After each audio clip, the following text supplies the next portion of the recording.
Bonjour chers téléspectateurs, merci encore pour une fois pour tous ceux qui sont abonnés sur ma chaîne YouTube et pour ceux qui ne sont pas abonnés, je vous demande juste de vous abonner sur ma chaîne YouTube.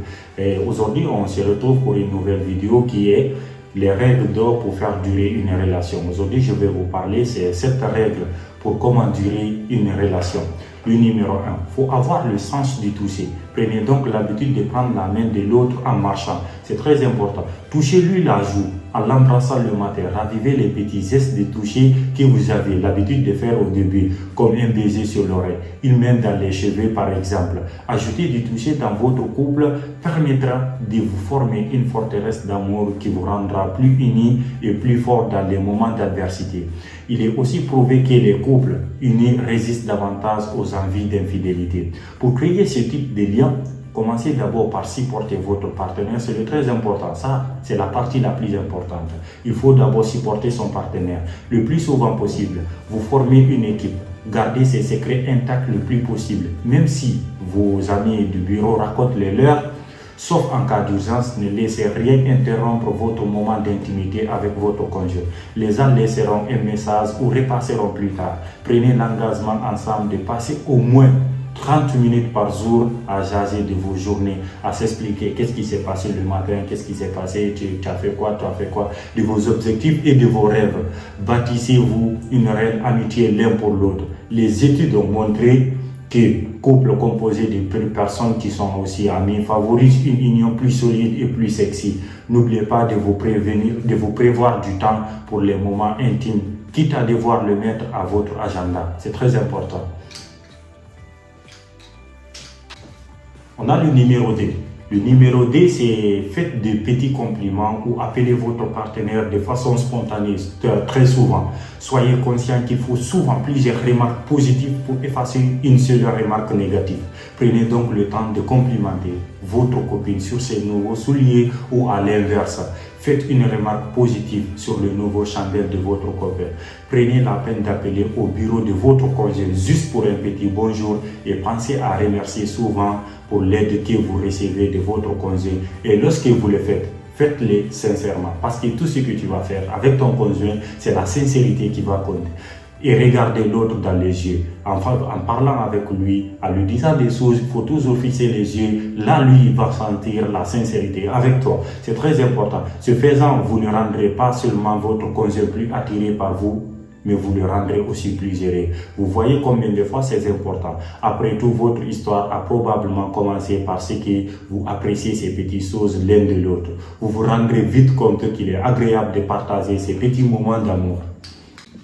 On a le numéro 3. Le numéro 3, c'est travailler sur vous-même. Ne blâmez pas votre partenaire pour ce qui ne va pas. Il est facile de mettre le blâme sur l'autre lorsque vous vous sentez en colère, déçu, trahi ou stressé. Le danger est alors de penser que c'est votre conseil qui doit changer pour faire fonctionner votre relation. Alors c'est pas ça. Or, le problème ne vient pas toujours de l'autre. Vérifiez si vous êtes la personne toxique dans votre couple. Essayez d'amener votre partenaire à changer, le mettre sur la défensive et lui faire voir une version négative de vous-même. Le résultat, personne ne change, personne ne prend la relation en main et tout le monde est malheureux. La vraie solution, changez-vous vous-même.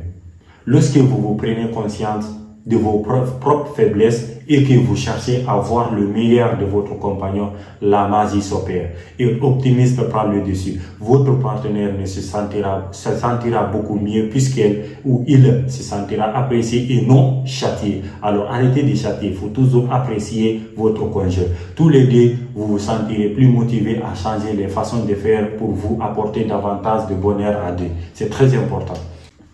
On a le numéro 4. Le numéro 4, apprenez à relaxer et à vous changer les idées pour favoriser votre relation. C'est très important. Les conseils classiques que tous les experts donnent aux célibataires en quête de l'âme sœur, soyez celui que vous voulez attirer. La même chose s'applique dans le cas d'une relation à long terme. Si vous ne sentez pas heureux ou heureuse, votre relation en sera une heureuse aussi. Le mieux vous vous sentirez, meilleure votre relation se portera. Il sera plus facile de serrer les conflits, trouver une activité relaxante qui vous convient, que ce soit 15 minutes de yoga, trouvez quand même une solution matinale, un nouveau passe-temps qui vous aide à lâcher prise ou des cours de cuisine. Les émotions positives ne peuvent que vous rendre plus heureuse ou heureux et vous vivrez des moments plus riches en charme. C'est très important. On a le numéro 5, soyez juste et équitable lors des embrouilles pour solidifier votre relation amoureuse. Les conflits font partie de toutes les relations et sont parfois tout à fait sains. L'importance est la façon dont ils sont gérés.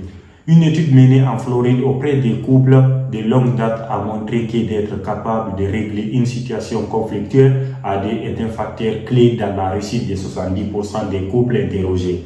Avec les bons outils et la bonne attitude, les disputes peuvent devenir une voie vers une intimité plus profonde, une façon de vous montrer et de voir l'autre sous son vrai jour et d'accepter l'autre dans toute sa vulnérabilité et son entièreté. Votre union ne peut qu'en être solidifiée. Alors c'est très important. Tout d'abord, restez loin de la critique. La critique, ça sert à rien. La critique, ça sert à rien. De la confrontation et de toute hostilité. Arrêtez d'être hostile. Arrêtez de critiquer votre conjoint, dire que si c'est là, si c'est par là. Toutes ces attitudes ne feront qu'attiser le feu. Des chercheurs de l'Université de la Californie ont suivi 79 couples pendant plus d'une décennie et ont découvert que les couples qui divorcent tôt se chicanaient fréquemment et le faisaient souvent sur la défensive. Ça sert à rien. Les couples heureux éviter de verbaliser les pensées critiques, garder les discussions à un niveau raisonnable et n'utilisez pas des termes définitifs comme jamais ou toujours. Lorsqu'une chicane éclate, tentez de changer de sujet. Apportez une touche d'humour. Faites preuve d'empathie et montrez à votre partenaire votre appréciation pour lui. Trop tard, faites un rêve. Sortez par prendre l'air et revenez à la discussion lorsque vous aurez calme vos esprits. Occupez quand même autre chose. C'est très important. Quand il y a des conflits, parce qu'il y aura toujours des conflits, il y a toujours des hauts et des bas. Occupez-vous d'autres choses. Sortez prendre l'air. Faites quelque chose, c'est mieux. Et le numéro 6, choisissez le bon moment pour discuter plus sérieusement avec votre partenaire. Ne commencez pas une discussion bouleuse si vous n'êtes pas reposé ou si vous n'avez pas mangé. La fatigue et la faim peuvent vous pousser à lancer des remarques haineuses et à laisser s'échapper des pensées négatives. Évitez de consommer de l'alcool pour les mêmes raisons. Ça sert à rien aussi ça. Arrêtez quand il y a une discussion. Évitez l'alcool. Attendez plutôt de pouvoir porter un toast ou à votre réconciliation. N'essayez jamais de régler une situation conflictuelle si vous êtes distrait par quelque chose. Fermez la télévision, la télé, occupez-vous de rien intelligent et fermez votre ordinateur si vous êtes dérangé par un facteur extérieur. Remettez la discussion à plus tard.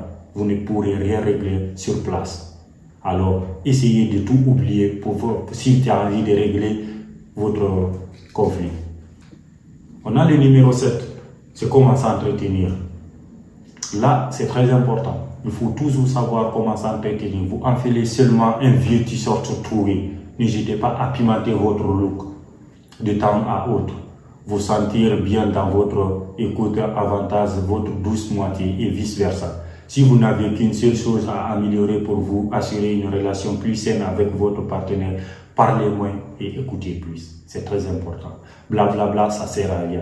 Parlez moins et écoutez plus, c'est très important. Les blâmes, les insultes, les critiques et les chantages ne se terminent jamais bien. Et vous assure qu'une ambiance très difficile à supporter. Quand la discussion tourne au combat, interrompez pas. Attendez avant de réagir. Lorsqu'il est en question d'émotion, elles doivent se faire entendre. Acquitez de la tête. Reformulez ce que votre conjoint vous dit pour lui faire comprendre que vous l'écoutez. Réagissez bienveillamment à ses paroles pour lui montrer que vous respectez les sentiments qu'il exprime. Avec des mots, parfois, tous ceux dont nous avons besoin pour nous sentir, vous respectez les sentiments qu'il exprime. Avec des mots, parfois, tous ceux dont nous avons besoin pour nous sentir plus près d'une personne et d'écouter ce qu'elle a à nous dire. Une dernière question avant de terminer, je vais vous dire. Vous avez l'habitude de porter un vêtement séduisant au lit pour lui plaire. Maintenant, peau illuminera votre regard et étincellera celui de votre partenaire. Vous échangerez des moments plus intimes. Vous connaissez la suite. Abonnez-vous s'il vous plaît sur ma chaîne YouTube. Merci et à bientôt.